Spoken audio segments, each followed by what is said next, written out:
give debt relief to people who don't really need. Like, yeah, everybody's gonna be happy. Yeah, like thank you. You got $10. Everyone's gonna be happy, and everyone's gonna take it because no one doesn't want to not have. Yeah, but it's just that stricken off. it's that thing of like, if I had a car note, if I had a mortgage on my home, it's like the government's not going to bail me out for that. So at what point do we say, like, you need to take responsibility for your own actions, and you need to pay your own way? And again, I'm not saying for those that are like in that lower percentile and they're getting screwed over and all kinds of stuff. I'm saying yes, we should help those people, but I don't see the point in hundreds of billions of dollars in spending for people that are A-okay with paying it now. Well, let me make that case.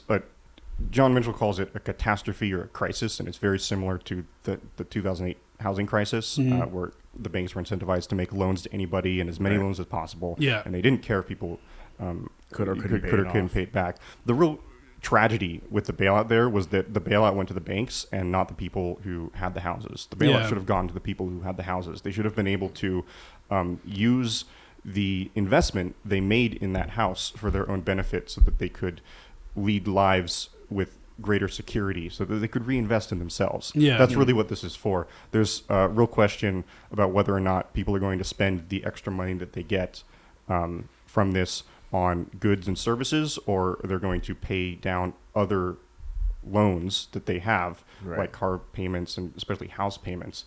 Yeah. The ideal scenario is that people start investing in the housing market. They start moving to new cities. This is going to give them the certainty and the security and the foundation they need to invest in themselves and become more productive members of society. So we should all want everybody in the middle class, or as many people as possible, as much as possible, to be able to grow their own incomes and grow their own productivity and have families and whatnot. I'm not like against that. I think nobody's against that. Nobody's against that, right? No, I think the issue comes into play where it's like if you're making 90 to 100,000 plus a year, you probably even if you're making like only 70, like 80. 10% of the people who are making that who are affected by this, and even if you're making 70 to 80, like it also depends on where you're living and how much of that excess income that you would otherwise be investing is going instead to student loan payments that are just ballooning and ballooning and ballooning. So again, going back to why don't we make these interest